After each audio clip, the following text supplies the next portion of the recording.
আমাদের চ্যানেলে সম্প্রচারিত বক্তার বক্তব্য নিজস্ব মতামত, এর জন্য চ্যানেল কর্তৃপক্ষ দায়ী নয়। এই চ্যানেলে প্রকাশিত প্রতিটি অনুষ্ঠান কোনোভাবে ক্ষতিকারক বা অবৈধ কার্যকলাপ প্রচার করে না। এখানে সম্প্রচারিত প্রত্যেকটি অনুষ্ঠান শিক্ষামূলক উদ্দেশ্য নিয়েই তৈরি।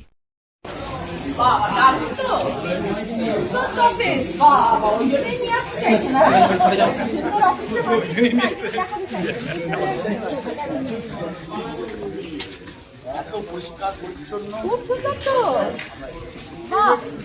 দাদা দারুণ তো দাদা, ওই জন্যই নিয়ে আসতে চাইছে বাবা।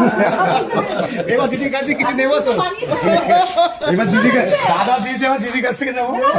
সব থেকে বড় কথা যেটা ভালো লাগছে শুনেছে, লোকে শেখা উচিত যেরকম হওয়া উচিত অফিস, আগে ডিএম ম্যাডাম এটা ভুলে গেছে, তাই না? এই কথাটাই বলে সবার শেখা উচিত যেরকম ভাবে তৈরি করা উচিত গ্রাম পঞ্চায়েতের অফিস। কে বলবে? এবারে ভাড়াও দেওয়া হয় লজ, যেটা পঞ্চায়েত ফান্ড বানানোর জন্য যেটা করা হয়। দারুণ নেই।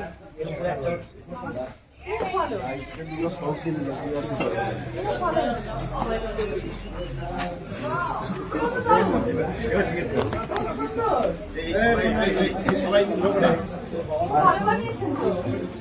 ছবি তুলবি, চলবি, দাঁড়া দিদি তুলবি। না না